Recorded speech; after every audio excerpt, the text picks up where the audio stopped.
Greetings, comrades, and welcome to the Eastern Border. Surprisingly enough, this episode continues our series on the Lenin and Russian Revolution and all the mess that happened around it. Now, this episode was supposed to be about Lenin in his youth years, so to speak, from the time when he turned 17 and finished college in 1893 up until Russian Revolution, basically about what Lenin did during the meantime, kind of glossing over the 1905 revolution as we covered that in the last episode. Now, the problem with this was that it turns out that Lenin is a bit of a bum. Oh, he's an interesting person, but what he does is, so to speak, weird. And mostly everything that has been documented is about more what about he wrote than what he actually did. So, I want to speak about this period, and I want to make sure that everything is clear and that we can move on. But, we need interesting stuff that we can listen to. So, I have called to my aid Professor CJ, which you might know from Dangerous History podcast. He's a colleague from Dark Myths, a very good friend of mine, and, a very knowledgeable person when it comes to revolutions and rebelling against things, as far as I know. P.S. Check out his show. Hi, CJ. Hey. Good to be here. Oh yeah, by the way, you've been on PDRP, but you haven't been on the Eastern Border, so why don't you give us a short version of what you're doing and who you are? Sure, yeah, I do a podcast called the Dangerous History Podcast, and you can go to dangeroushistorypodcast.com to get to the homepage there. And I cover history from a point of view that's basically, for lack of a better term, individualist anarchist or market anarchist. And so, as such, I'm always very hostile to and skeptical to power. And usually where you find the biggest concentrations of power in the modern world is in the hands of the state. And so oftentimes those people and the people that are connected to it tend to end up in my crosshairs. So a much more cynical view towards those sorts of characters, the presidents, the kings, the prime ministers, and so forth, than you usually get in history. Well, that's what we're doing here as well, essentially, because this is, oh boy, this is one of the episodes where I just don't know where to start, because we moved on to the killing of Alexander the Lenin's brother, who tried to kill the Tsar. So Lenin is 17. He finishes college, and this is where I started to run into troubles. The first thing is that I have all these piles of books of Soviet books on Lenin, and obviously, as with every possible great leader, and I don't know, maybe it's something like you have in America with your founding fathers. I'm reading these books, and essentially, in children's books, school textbooks, the first thing written about Lenin in your Soviet history book was that he was a great humanitarian. Like you open your 10th grade Soviet history textbook. You want to know what Lenin is from Soviet viewpoint.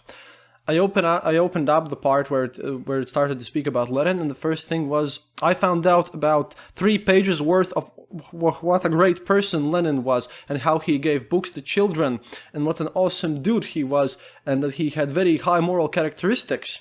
And after 3 pages of that nonsense, there was some few lines, and then some few lines about what he actually did. Because later on, sure, there were chapters on revolution, but when it comes to Lenin, I doubt that you should start your description of a historical persona by describing how awesome this man was for 3 books.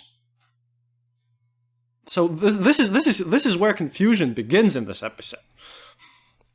Yeah, well, usually when you start reading about somebody and you're immediately running into this sort of hagiography, this treating someone as if they're a saint or a hero, to me that should be, pardon the term, a red flag to make you kind of have a little bit of skepticism, because that's not normal, and it's probably bullshit.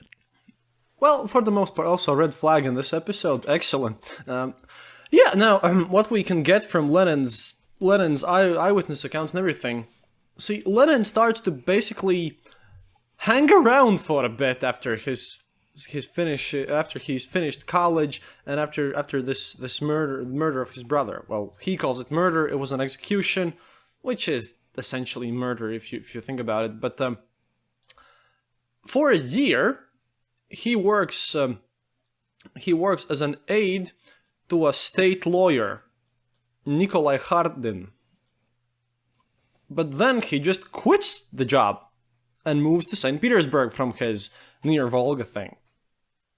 The interesting part is when he quits the job. He quits the job in 1893, turns 17, finishes like college things, goes to have the big life. But also at this year, a huge, massive famine is there in Russia in winter. Like all of the near Volga Oblast is completely hit by it. And even though Lenin isn't harmed by it, because he comes from quite a wealthy family, like upper echelons of society up there, everyone's basically starving at this point around there. And as usual, it's everyone knows each other in the district at that time, because there are not so many people, and his father's a prominent figure in the educational system. So, there are people who are just walking around and, gathering donations to, feed the poor. Because the state isn't doing anything to feed the poor, because it's 1893, and what state support? Those are barely humans. They don't have human rights in Russia, remember that. So, Mr. Ilyich, our good old friend Lenny, decides that instead of supporting his family for this, he writes to the local newspaper that we shouldn't help any farmers with their famine, and this is totally wrong. And he starts writing around his first communistic ideologies there. Basically, he stated that all these massive problems that were caused by this lack of grain are actually created by evil capitalists and foul bourgeoisie.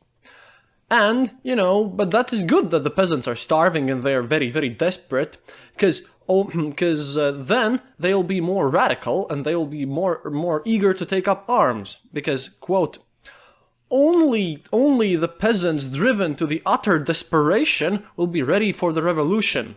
Therefore, giving them food would be ideologically wrong. Starvation plays a progressive factor in all of this. So he utterly refuses to help anyone, and basically yells at his family members who are trying to feed people around them. This is Lenin at 17. Yeah, that's a kind of personality type I think that we see a lot in those sorts of characters, where a lot of these revolutionary and intellectual types, when you look into the history of their personal lives, they're often horrible to the real people that are actually close to them. They're often horrible to family members and to, people that they have relationships with and so on. And at the same time, they often have the writing and a rhetoric that's all humanitarian, that it's all about the greater good of humanity, or the greater good of the nation, or the greater good of the working class, or whatever. And then when they actually deal with real life tangible people, it's a totally different story. And there's actually a very interesting book called The Intellectuals, I think it is the title, by Paul Johnson. And I can't remember, it's been a long time since I read that book. I don't remember if he talks about Lenin at all, but he definitely talks about Marx. And he looks into the biography of a lot of these revolutionary and intellectual types, like Karl Marx and Jean-Jacques Rousseau, people like that. And he exposes how often their own personal lives and personal behavior is completely at odds with the ideas they claim to stand for. So, Karl Marx claims to be for uplifting the working class, and yet anytime he had personal contact with members of the working class, he tended to treat them horribly. Rousseau famously was for he advocated raising children in a more positive and loving and peaceful sort of a way, and yet his own children he consigned to an awful French orphanage.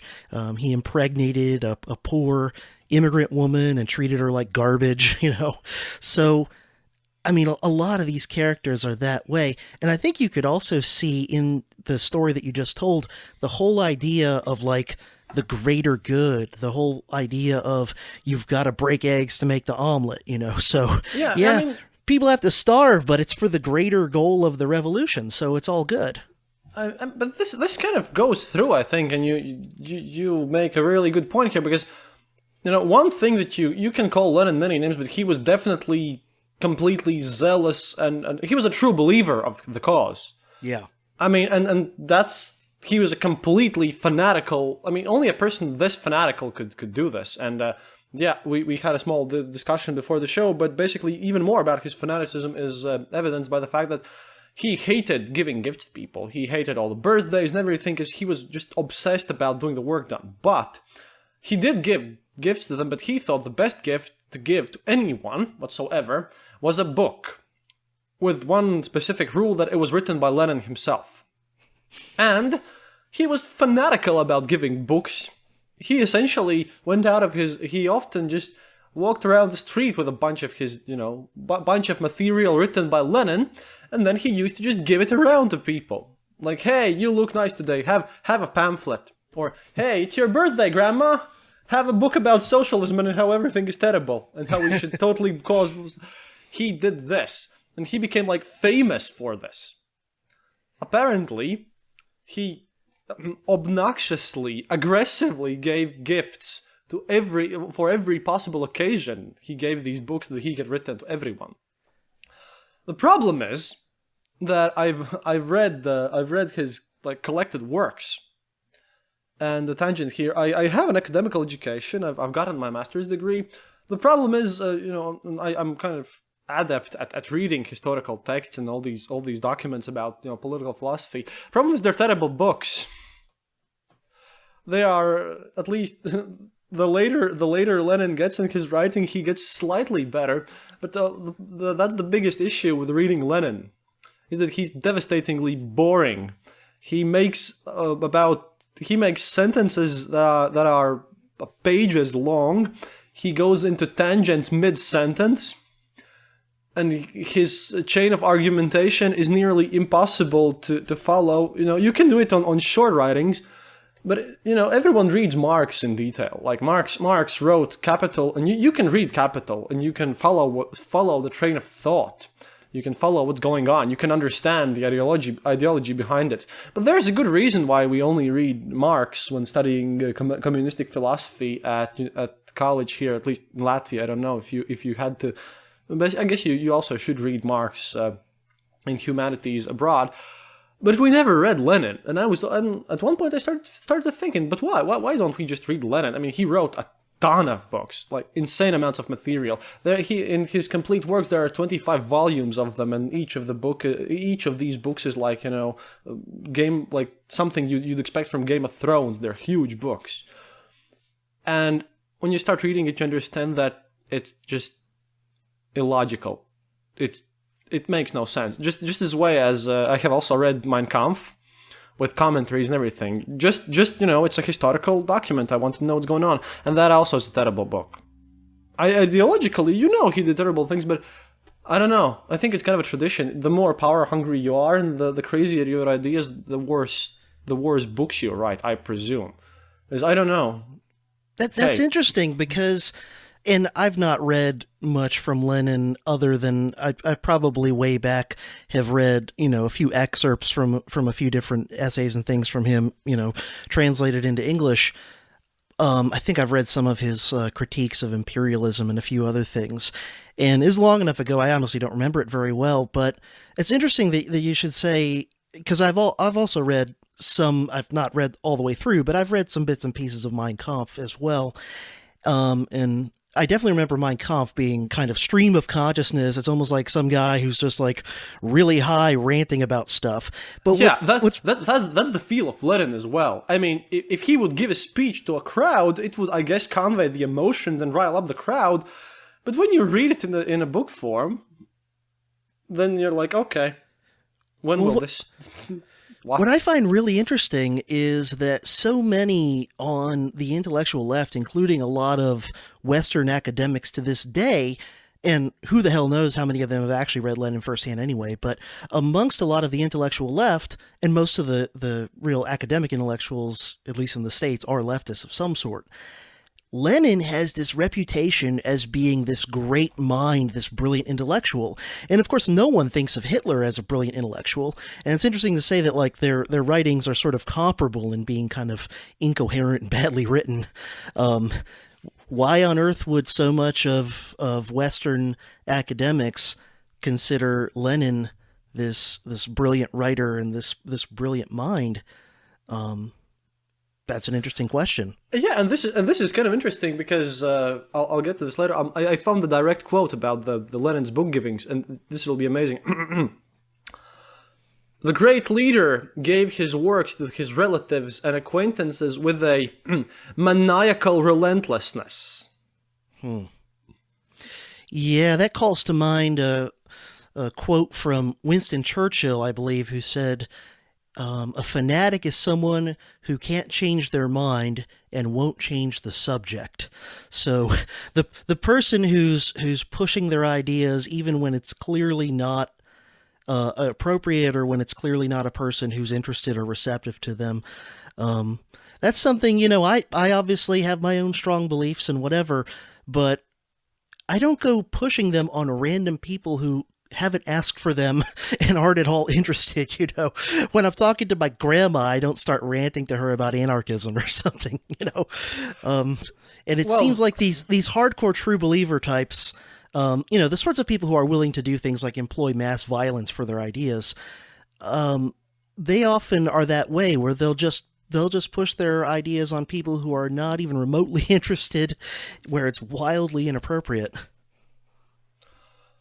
Well, basically, but this is going to continue throughout because see, Lenin gets his degree from St. Petersburg through mail, through various hijinks, and starts to type out these revolutionary things. Then Lenin's dad dies, and his dad, being a wealthy person, left a 2,000 ruble inheritance to his family. And 2,000 rubles was insane amounts of money for that time. It's, I guess, I don't know. Imagine $2,000 in 1893 money. A ruble at that time was worth more than $1. It was also based on gold standard, but it was way more. I guess it's comparable to some sense. I mean, it's a lot of money.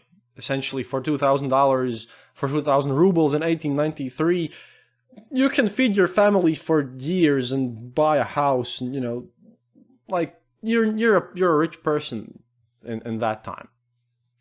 Lenin takes his part of that money and decides to screw this. I'm gonna travel around Europe, because he decides that, hey, let's just do things. Oh, also another income of Lenin was that, after his father died, as he was essentially, he was a noble, but he was a bureaucrat noble, and that's one of the weirdest concepts which we spoke about last time too.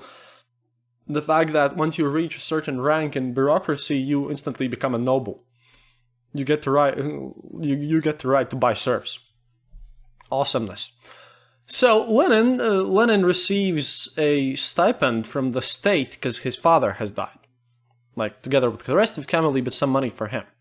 And Lenin's mom owned a farm in the countryside, which she really, really tried to give to Lenin for a bit. But so before Lenin leaves with his money and his education, which he received, and he had worked as an aide to a lawyer for about a year or so by this point, but before he leaves, his mom decides, hey, that Lenin kid, well, by this point, he's our friend Ilyich. Lenin is, being rude and rowdy. Hey, let's send him to the countryside. I have this farm there. Maybe he'll, do some farming life. And seeing how all this workers' proletariat farming thing is important, you might imagine that, Lenin had lived farming life, so he knew the experience. Well, that's a bit of a problem.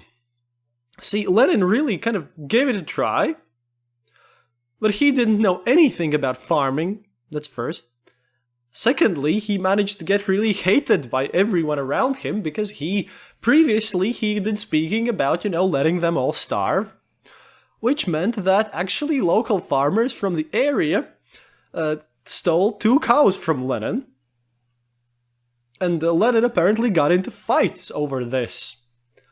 And he was way more interested into doing anything else but actually taking care of his farm. Wait a second. You're saying he got upset because someone else confiscated his private property? Well, yeah, apparently his fellow farmers from around the district just stole 2 cows from him, yeah. Hey, how does he know that they didn't need those cows more than he did? I don't know. This is what I got, but this is hilarious on its own. Yeah. Lenin tries farming. Lenin fails. Yeah. Lenin tries being a lawyer. Nope. Yeah. Lenin's life is all this thing about this. Also, all this time throughout this, Lenin, the great liberator, he was supposed to run the farm and he had a lot of money. And, people, and this owning of a farm moment, of course, was portrayed in Soviet media and Soviet propaganda books as something that, heroic Lenin learns agriculture and evil monarchist farmers betray him at every step.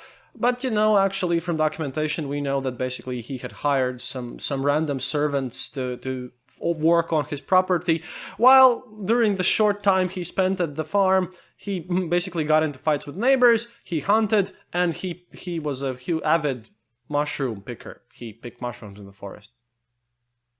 And that's about it. Yeah, it sounds like backbreaking labor. Well, see, and this is the problem with this episode. Lenin doesn't do anything. Lenin is lazy. I guess the name of this episode is Lenin is lazy for a while, and things. But yeah, basically after this, the farm is sold. He gets money. He also is a lawyer by this point. So he has his money, and then he goes around with him, and there's a lot of Russian intelligentsia and all these social democrats everywhere around places, and Lenin speaks a lot of languages too, because like I mentioned in the first episode of these series, Lenin spoke fluent French, fluent German. He was really, really educated. He was smart, but he was a kind of a jerk. Now, and he also, he travels around Europe, he reads on Marxisms, he actively participates as a hardcore revolutionary in every social democratic meeting, every socialist meeting ever.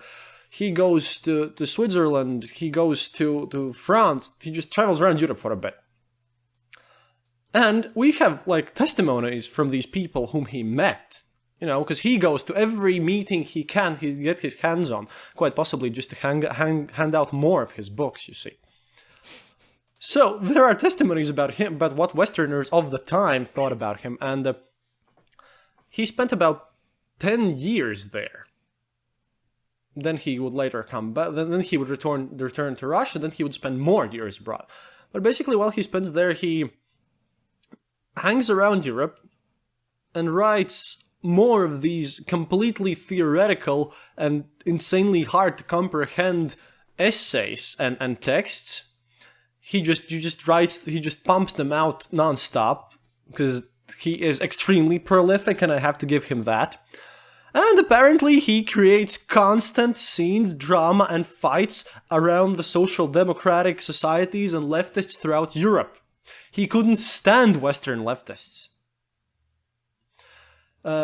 My sources say that, quote, almost every meeting or congress ended with a proper yelling, rudeness, swearing at each other, and quite a lot of these interested people just leaving the whole event, stating that it's impossible to even work together with this usurper Lenin, because Lenin arrives and he wants to be the boss there.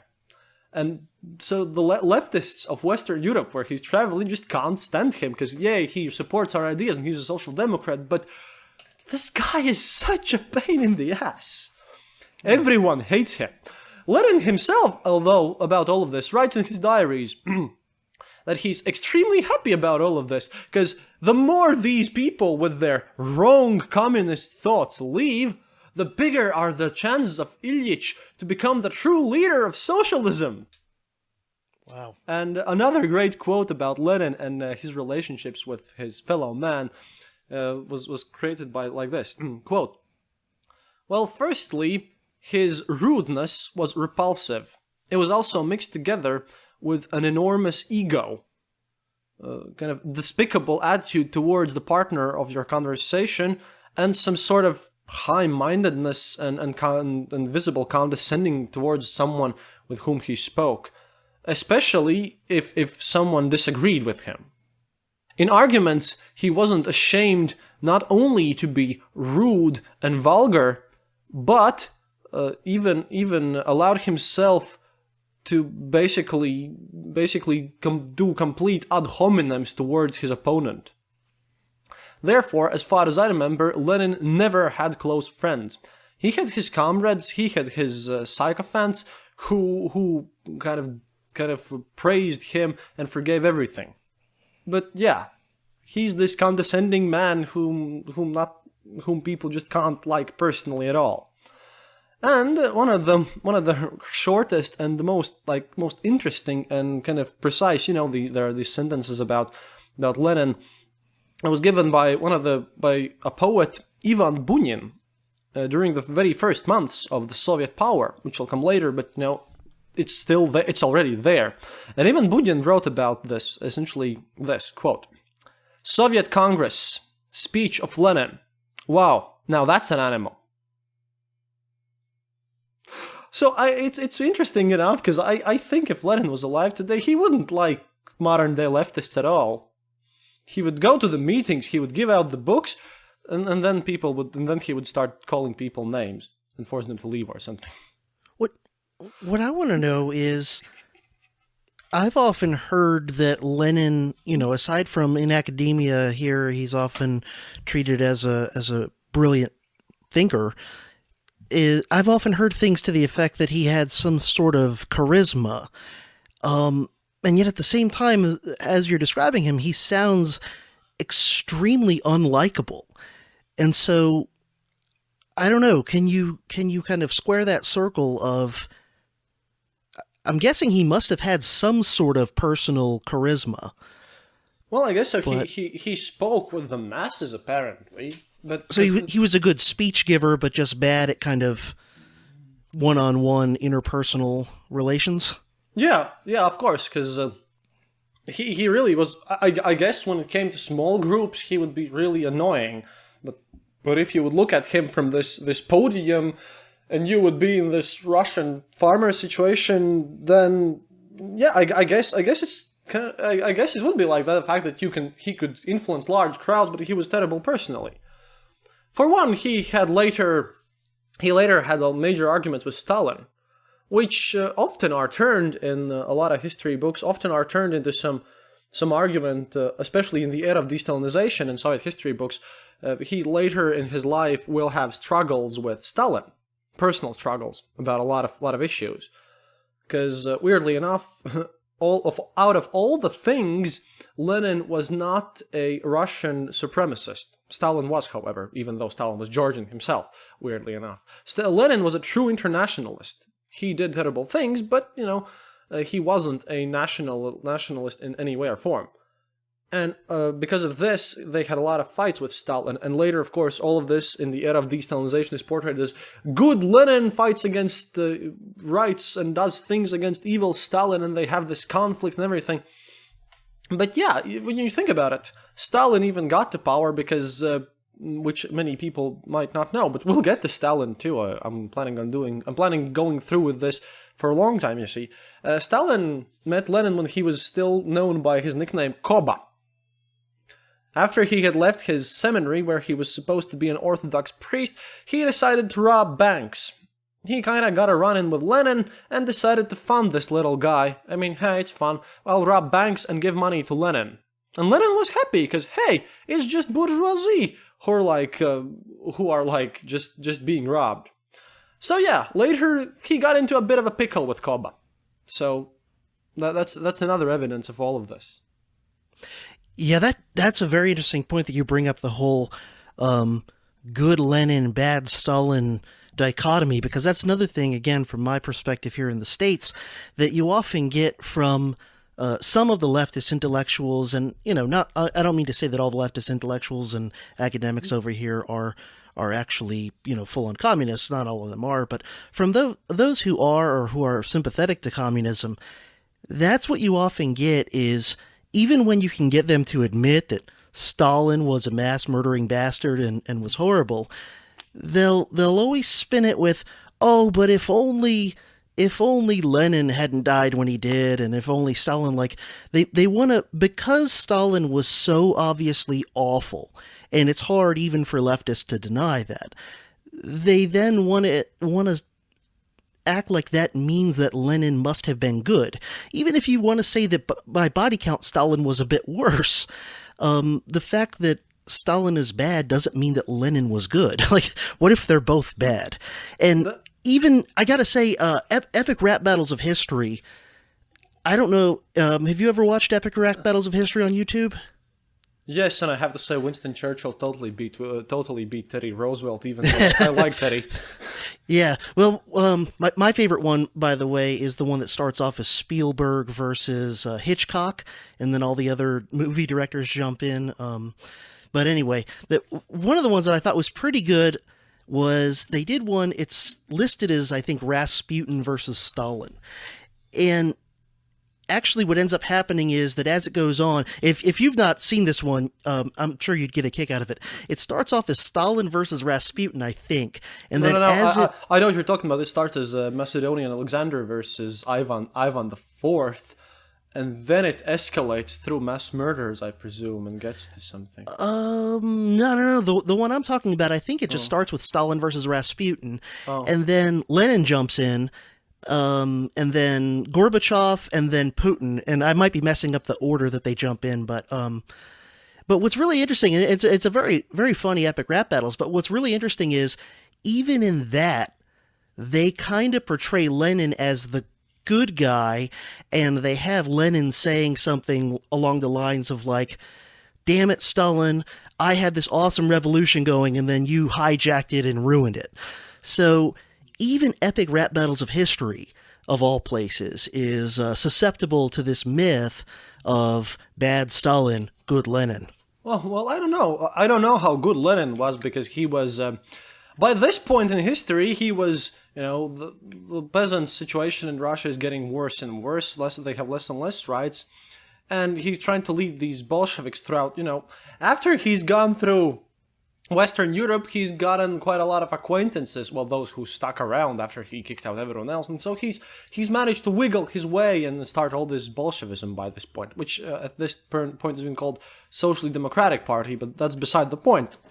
He writes from his emigration to his people in Russia letters, and these letters are all in his combined works, and when you read them, it's kind of funny, because he openly calls for, quote, assaults on banks, rob them to acquire more money so that we can finance the uprising. And you know what? Gangs all over the Russia basically followed all of him. And in the time from 1905 up to 1907, the period of the 1905 revolution, in the Caucasus region alone, there were five huge bank robberies. After which, basically, totally at about 700,000 rubles were stolen, which was just astronomical amounts. Like 2,000 rubles allowed you to travel all over Europe, basically. 700,000 rubles were just insane amounts. But the biggest of these robberies, clearly instigated by Lenin and to finance the communism, was in Moscow, where the revolutionary bandits, with Koba, our friend whose name you should remember, also Mr. later known as Stalin, happened to rob from a bank in Moscow 875,000 rubles. The thing is, Lenin was ecstatic about all of this, because this was one of the last robberies going on there. But Lenin is just sitting and being happy. Look, we're stealing all the bourgeoisie money from the banks. It's gonna be awesome. We shoot people and take their money to give all the money to all the people. It's awesome, isn't it? Now the thing is, this is the one point where Lenin becomes extra furious, because his colleagues in Moscow, after this robbery, decide that like guys, this is a bit too much. This is Moscow, and this is like so much money that this is just insane, and we will get squashed down because the cops won't let us go. They'll find us and kill us all. And they start to massively panic. And I just imagine this. It's Russia. It's early 20th century, and you're in one of these communist cells, and you walk into your room and you open the door and say, "Ivan, what is this?" And Ivan says, "Well, the look, we have this much money," and the money possibly covers like half of the room. And then let's call him Oleg. Oleg slowly closes the door, steps back, and says just to himself, "Well, fuck," or something of that sort. Essentially, they while Lenin was in absence, quietly voted and signed a small revolution which basically stated, "Yeah, let's not rob banks anymore. We are in a bit of a trouble here with the authorities now." Because this whole thing, remember, there are massive robberies like this.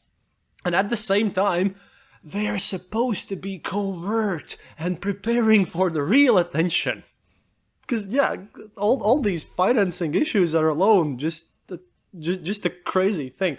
But this isn't the weirdest thing about how communists acquired money for the revolution. Oh, no. And this is the special case. Lenin is away, but he's actively writing letters to everyone. And this is a special tale, also documented, of course. Essentially, Lenin finds out that there are two sisters. Two ladies, which are the sisters of one of the major Russian factory owners who has recently deceased, and they apparently were they inherited large amounts of money. Of course, Bolsheviks want all that money, even though they have like insane amounts of money by this point. Bolsheviks decide that they choose from their ranks, with approval by Lenin, two extra classy looking revolutionaries. Like they pick the guys whose posters you can stamp on t-shirts like Che or something. They pick two of them, and their task was to basically woo these ladies, get them to marry them, and as soon as they're married, they would instantly acquire the inheritance, which they had signed a paper that they would instantly transfer it to the coffers of the Communist Party. Now, the problems began because one of these guys, when he actually saw the money, categorically refused to, give any of it to his communist comrades. I mean, he's living the good life now. And he actually, now, and the other guy also kind of seeing this was more like skeptical about all of this. What happens next is crazy, because our glorious communist people went to these families and like literally threatened them, threw rocks at the windows, broke stuff, and essentially caused trouble for them, as if they were a communist, as if they were a bank. One of these couples managed to escape outside the country, but other one wasn't so lucky, and at the end had to actually part with the money. Well, some of it. He made a deal that he would only give about half of the money to the Communist Party. Nobody cared about how the ladies felt, obviously. Well, sure. So I read all of these facts here, and I'm thinking, well, should I make a show where I factually describe precise dates when and how Lenin goes to Paris and when he goes to Zurich, or this? And this is just something that blew my mind, and why this episode isn't as conventional as usual, I presume. Yeah, that's very revealing. I mean, it just shows you the sorts of people who don't look at other human beings as sort of equals in the sense of rights and respect and all these sorts of things. They look at other human beings as means to use for their ends. They look at other human beings as pawns to be played for their own game. And I'm sure that Lenin and many of the others on some weird level believed in the idea of a greater good and an eventual utopia. But at the same time, they're such, like you said, true believers that they're willing to kind of do anything to people that they see as means to get there. They're willing to throw under the bus whoever has to be thrown under the bus, and they break all these eggs, and then somehow you never even end up with the damn omelet. Well, yeah, and see, this is where we'll end our factual part, and I want to discuss more of a theory, because Lenin, and these are just a couple of anecdotes and stories and eyewitness accounts about Lenin in his youth when he travels around, because he basically, short version is, travels around Europe, comes back for a bit for 1905-1907 revolution, travels around, gets exiled from Russia in 1907, escapes the authorities, travels again around, and we last see him before he returns to Russia in Zurich, where he's getting financed by the German Imperial Germany. That's what he does, but even though there are tons of lists of places where he went and specific congresses he did, this is what happened, this is the feel of it, which I think must be understood. Because after all of this, when he'll come back and he'll actually finish the revolution, which he'll get next time, he'll start to write letters such as this one, and I quote here. Comrades, the revolt of kulaks in 5 oblasts must be crushed without mercy. It is necessary for revolution, because now the final and decisive battle with the kulaks has begun. We must show example. Number 1, hang them. In kind of additionally written as note, it's important to hang these people in a way that the people would see. You should hang no less than 100 kulaks, rich people, the bloodsuckers. 2. Publish their names. 3. Take away all their food stocks, like all the grain, everything they have. 4. Take hostages in accordance with the order given yesterday.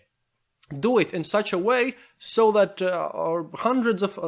in an area of 100 miles around all this, everyone would know it. They would see it. They would basically be very, very afraid of it, and they would scream very fanatically, kill and destroy these blood-sucking kulaks. Please telegraph me about how you acquired this and how you will fulfill this. Get tougher people. Your Lenin. End of telegram. So this is amazing, and one thing that I'll post this is that this is even seen in like Soviet propaganda movies and everything, and Lenin grows from this kind of mean child, but when his brother gets hanged, and when he gets into all this Marxism, because he just absorbs everything while he's in this Western Europe, and when the revolution of 1905 happens, it's just insane. He basically starts to kill people and everything, and he writes about, another one of his telegrams, and this was from 1980, was, it is necessary to start a violent mass terror against kulaks, priests, and all of their supporters. And this is kind of crazy, because all the persons who are even a bit conspicuous must be put into concentration camps outside the cities. That's 1918, people. I wonder how much of Lenin's hatred for the kulaks was a matter of just jealousy because he had been such a shitty farmer, and obviously the kulaks were good at it. Yeah, like, those filthy kulaks, they took my cow! They took my cows and they grew some shit, and I couldn't figure it out. Mushrooms grow themselves, you bastards! Wheat must do that too! I don't know. This is one of these things where I just need to laugh and delve into black humor, because this is a person who led the biggest country on planet Earth, and people really looked at him as the bringer of hope. I mean, you can actually, interestingly enough, you can look at some biblical parallels even here with him and Lucifer to a point, sort of, if you want to, because really. By this point, by the point he takes his massive role in the Russian Revolution proper, when it really kicks off and Mr. Nicholas II is thrown out. Like, last episode I spoke about the atrocities of Nicholas II, right now it's the Lenin's turn, so as we will enter the revolution in the next episode properly, I hope, I hope that you listeners have now seen that there are no good guys in this story. They're just and this is what makes it funny. Normally when you try to do a story from a perspective of one side or the other one, you are always somehow biased. But I just hate both of them. So hey. Yeah, and then there's the other one that sometimes Western apologists, at least, will trot out, and that's Trotsky. They'll bring out Trotsky and they'll say, "Well, Stalin was a jerk and a monster, but Trotsky, if only Trotsky had been in charge instead." Or they'll point to the crimes of Stalin and basically say, "Yeah, you see, if only Trotsky would have won that power struggle." Oh, that's because Trotsky lost. Okay, so Trotsky lost, and he wasn't in the position to commit any acts of terror. Yeah, although during the Civil War, my understanding is that Trotsky was really a monster, that he was one of the kind of architects of a lot of the bloodiest things that happened during the Russian Civil War. Well, obviously you had to be. I mean, you couldn't be on the good side of Tavarish Lenin if you weren't like this. Right. I mean, look at what orders Lenin gives you. Okay, so I don't know. It's kind of interesting thing, and a Russian philosopher, Alexander Pyatigorski. Again, I mention him all the time because I love this person. When I read his books for the first time, they seem to be like very theoretical. But the more I look at them, the weirder it gets, because he writes about how every major revolution, if you have a violent revolution with very strong leaders, basically, or something like that, if you become enough politicized about this, then they tend to turn into their opposites, essentially. I mean, Nicholas II was a dictator, but then Lenin became this dictator figure, and I don't know. That is one of the reasons why kind of your American Revolution, I guess, is special, because I don't know. You didn't. Well, now you have basically corporations running the place, as far as I get it. But I don't know, because this is an interesting fact, because we can see in this Red Revolution the fact how the people turn into their opposites. They fight for the kind of these ideals, but it kind of goes sour. Yeah, and in a lot of revolutions, the people who end up taking over, rhetoric aside, once they're in power, a lot of times not only do they take on a lot of the characteristics of the regime that they overthrew, but a lot of times they take a lot of the worst characteristics of the old regime and they just amplify it drastically, So, yeah, the Tsar was a bad guy and he had nasty secret police and all that, and then the Bolsheviks come in and they take all of the things the Tsar did that were bad and they crank them up to 11, and they make the secret police way bigger and way worse. They execute way more people than the Tsar ever did. We see a similar thing with the Jacobins in the French Revolution, where they overthrow the king, and yeah, the king's government wasn't good and had a lot of, oppressive features and things wrong with it. But then next thing you know, the Jacobins are in charge, and they're executing people at an exponentially faster rate than the king ever did. So there's a song by The Who that a lot of people know, the British rock band The Who, Won't Get Fooled Again, which has the famous lines in it. It's basically kind of making fun of the whole idea of revolution, and it says things like, meet the new boss same as the old boss. And my feeling is that in most cases, when you have a revolution, it's going to end up sooner or later being meet the new boss, same as the old boss, but a bit worse. Yeah, because this is just very weird to know. Well, it gets like there's always gonna. I don't want to say it's always going to be this new boss, because there have been some communities where there have been no bosses around on planet Earth. You might not know about them, listener, but they've been there.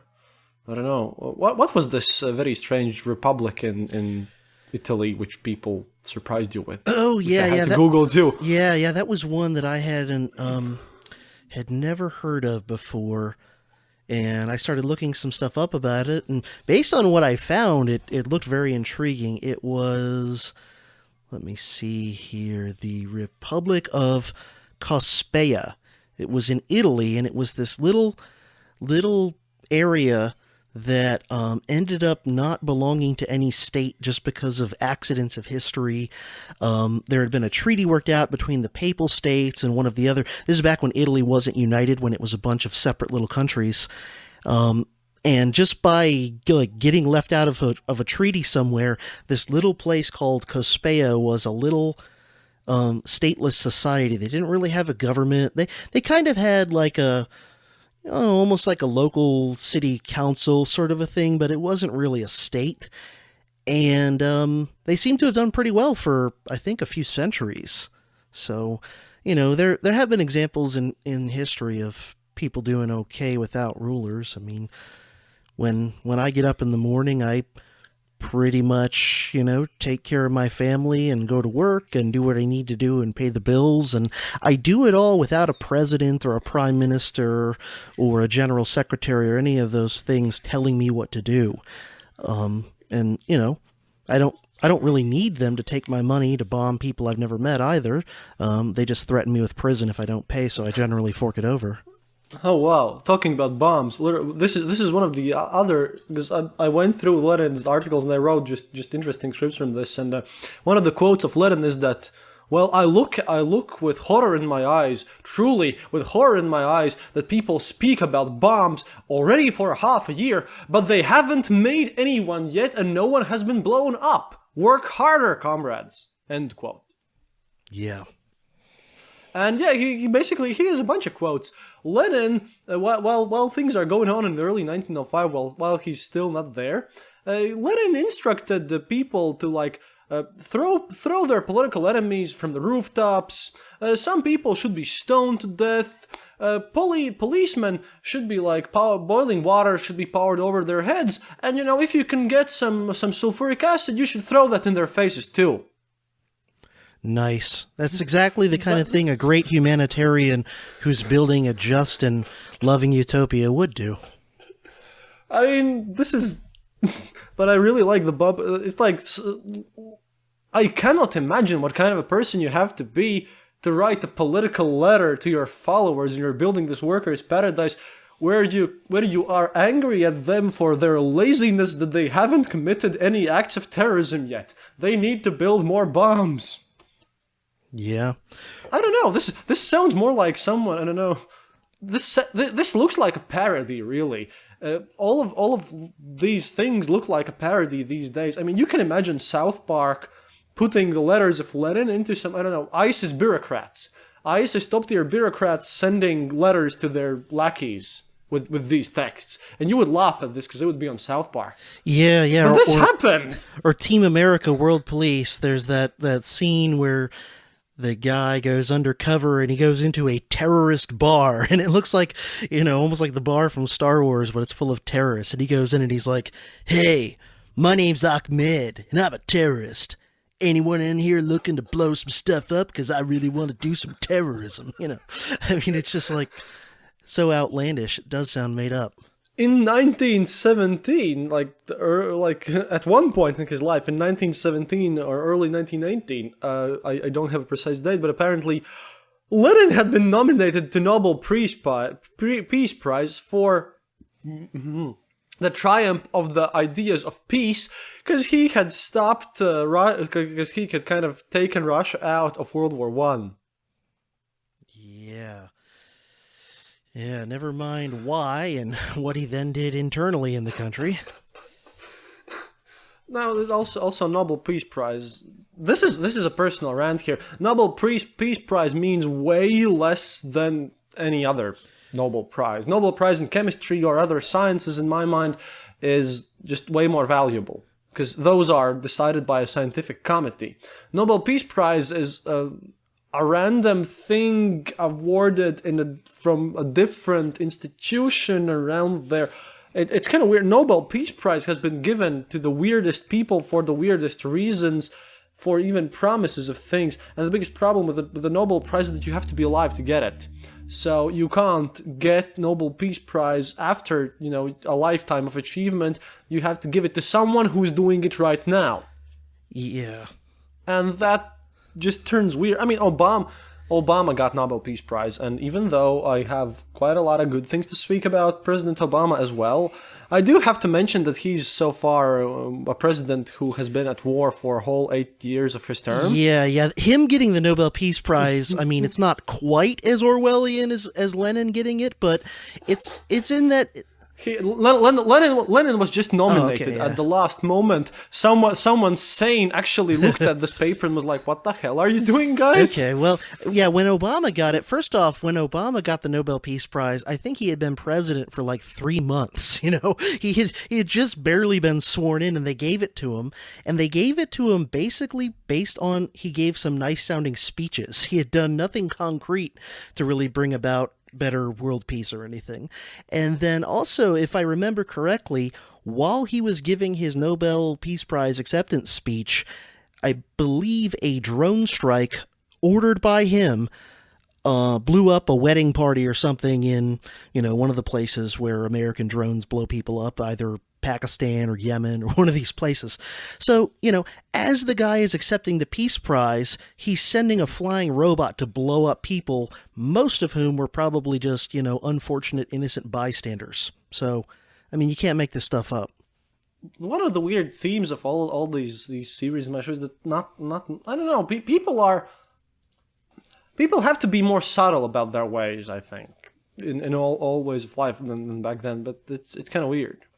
Oh, and one other thing which will surprise you, CJ, mind you. Another weird fact about Lenin, up until even his role in revolution.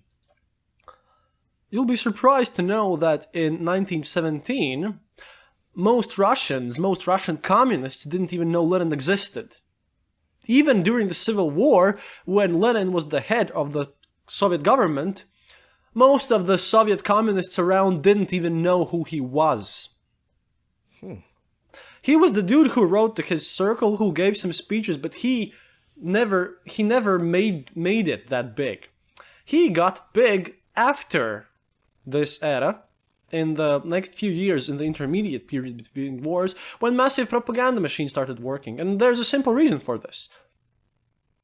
Most Russians couldn't read or write in 1917. At all. And Lenin was away. So, as weird as it seems, Lenin was giving his orders to people, to the closest circle, and then the closest circle dissipated them further. And they knew that they were fighting for this ideal, but the man, Lenin, as he's seen as this face of communism right now, during the dawn of all this, he was not there. He was just, who, Lenin who? Oh, that guy? But he's in Switzerland. Oh, well, must be important. Someone knows him. Okay, but whatever, man. And this, by the way, is one of the reasons why I don't have that many communist eyewitness accounts about Lenin from Russians, because Lenin's wife, Krupskaya, spent her life actually doing a weirdly noble cause. Lenin's wife, Krupskaya, actually deserves more of a humanitarian title than Lenin himself, because all she did, and she's way less known than Lenin himself. Lenin's wife spent a boring life, but she basically taught people how to read. She worked in a factory, and then she gathered all the factory workers after that and taught them how to read. Of course, the only thing she had to give people to read was, Lenin's writings, but hey, it was something. So she wasn't as widely known, but she spent her life being, actually humanitarian. And like I said, I hope that by this point in our conversation you understand why I got really confused while making this episode. Because there are these moments, and I'm sure you'll agree with me, CJ. Because there are moments when you want to do an episode on something, and then there's not enough stuff to talk about, and then that's bad. But when there is just insane amounts of sources, then you're in trouble as well. And this is just time period. And Lenin is documented. Lenin is one of the most documented people in history, I think. We have everything he has written ever. And it's just right there. And we have everything about him, but there's just so much of it. I don't even know. And yeah, it just got me very confused. But I want to ask you a specific question now. When I think about it, yeah, we have everything Lenin ever wrote. There's a huge 25-volume set, and I'm pretty sure that's public. That's common, without any authorship rights ever available on the internet. why do people idolize him then? Because you can like open up one of his books, read about the terror, read about the bombs and the funny, very dark humor stuff, close it, have a good snicker in yourself, and then just live your day.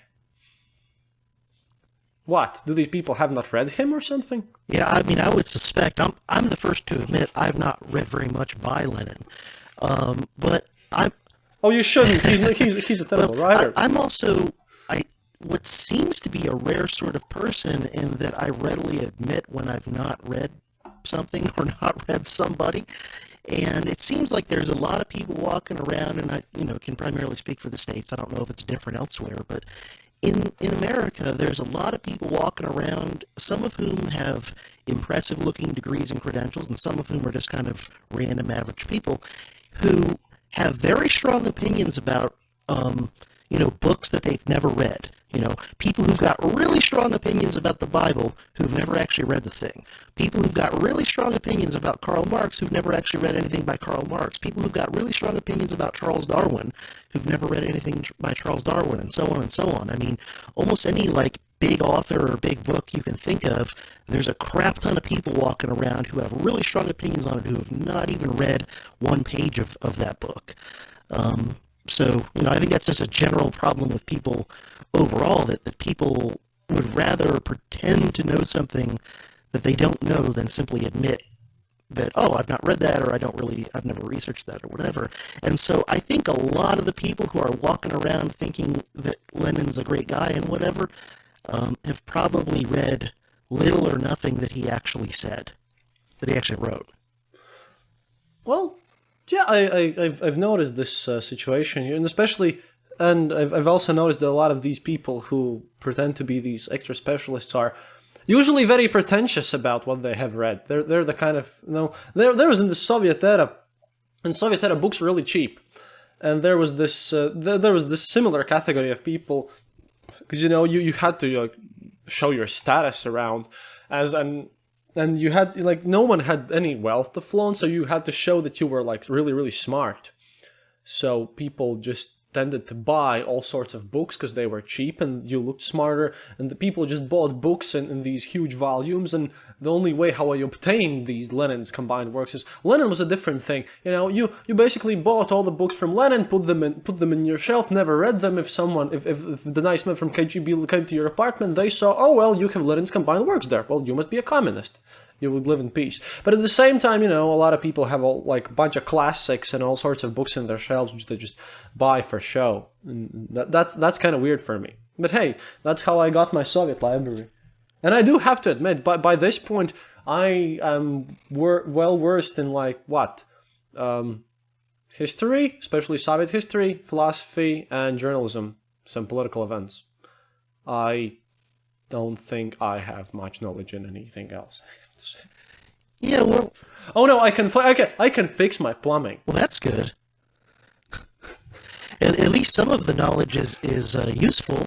It's not all just abstract theoretical stuff. I guess so. I don't know. This is one of the kind of practical things. Oh, we're getting, by the way, an election here soon as well in Latvia. And we have some, when you read these things, one thing they always think about is political advertisements, because all these Lenin's writings and all these political writings of that era actually can be viewed as political advertisements. I mean, think about it. There was no political vote for this party culture back when.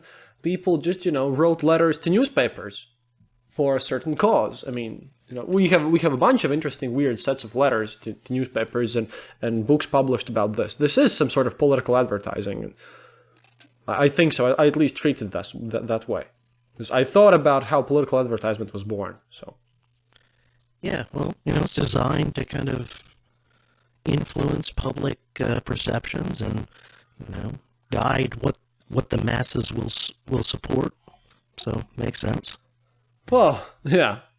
Well, we've gotten quite far into this confused episode. Okay, I guess it's kind of time to wrap up. If you have any comments or anything, oh yeah, we didn't mention Russian anarchists. Well, if you wanted to speak about them, you can do so now, or if not, promise me you'll do an episode on them. And I'll send everyone there, because in fact, Russian anarchism is a very interesting thing which many people around these areas don't know, even though everyone here... See, you had Che Guevara on your t-shirts in America. Over here we had Bakunin saying "Anarchia mать порядка" or "Anarchy is the mother of order" by Bakunin. He was kind of the national punk scene guy. But Bakunin and other anarchists, especially Lev Tolstoy. Yeah, weirdly enough, Lev Tolstoy was an anarchist. You wouldn't have never expected. But Russian anarchism is something that I would love you talking about, because I have to admit, I haven't researched that part yet. I know some things because I hung out with punks and metalheads in my childhood, and I was one, so... But yeah, there's different strains of anarchism, and I think most of the Russian anarchists were a little bit more, communist anarchist or socialist anarchist or collectivist anarchist or whatever you want to call it, or anarcho-syndicalist, which, isn't my personal flavor. That said, I generally sympathize with them more than I sympathize with the Bolsheviks. And I'll just share the one Bakunin quote that I can remember, and it's been a while since I've read Bakunin, but the one Bakunin quote that I can remember, because I agree with this 100%, Bakunin said, "If you take the most ardent revolutionary and vest him with absolute power, within a year he would be worse than the Tsar himself," which, he wrote that. He died in, the 1870s or 1890s, something like that. So he was way back, decades before the Bolshevik Revolution. He already saw what would happen. That once these people got power, they'd be worse than the Tsar. yeah, because weirdly enough, and this might shock you listeners, because I don't expect you listeners to be familiar with anarchism philosophy and things like that, but you'll be surprised 90% of all the anarchists and influential writers are absolute pacifists. Yeah. Anarchism, just because people tell you on the internet that anarchists are, your typical angry punks from the media, no. Anarchism is, as far as I know, and I don't agree with anarchism, with all the writings, obviously, because there are many different strains of it. Anarchists are the most pacifistic, nice guys you can find. Yeah, most of the time that's true. I mean, I've gone to events and festivals here where a lot of the people there are anarchists of one type or another, and I mean, you won't find more friendly people who, they're not all pacifists. Some of them, like me, believe in a right to self-defense. But right to self-defense is against... what I meant with pacifism is that you don't want to go aggressively out and oppress other people to follow anarchism. Yeah, exactly. That's stupid. Exactly. Yeah. Opposed to aggression, opposed to being the aggressor, I think is a good way to put it. Which generally means being opposed to state violence, because most of the time state violence is aggression, or is built on aggression, or built on the threat of aggression.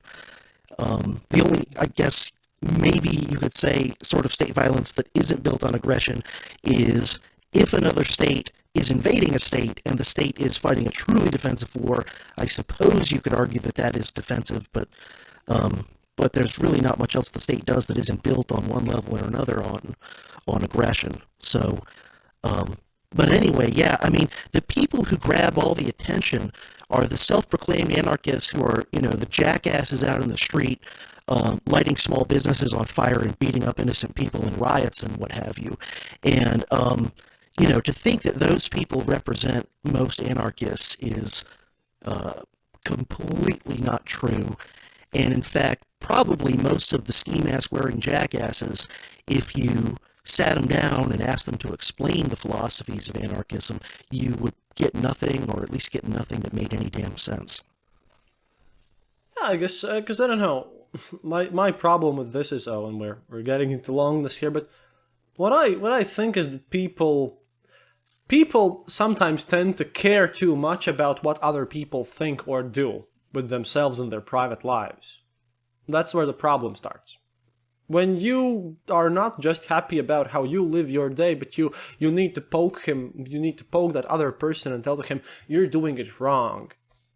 And then groups of them come together, form a state, and tell this other person, hey, we don't like what you're doing here. Stop doing it. It's wrong. That, I think, is the problem. I mean, as long as it's not hurting anyone else, you should be able to do whatever you please, in my eyes. Well, I agree with that. And with this, on this positive note, let us finish this episode, which is apparently very chaotic, but I hope it makes some sense. At least we spoke about some nice things at the end. Okay. CJ, any last words for you? Please go visit Prof CJ's Dangerous History Podcast.org. Yeah, or profcj.org. They can go to profcj.org or dangeroushistorypodcast.com. Either of those two things will take you to the same place.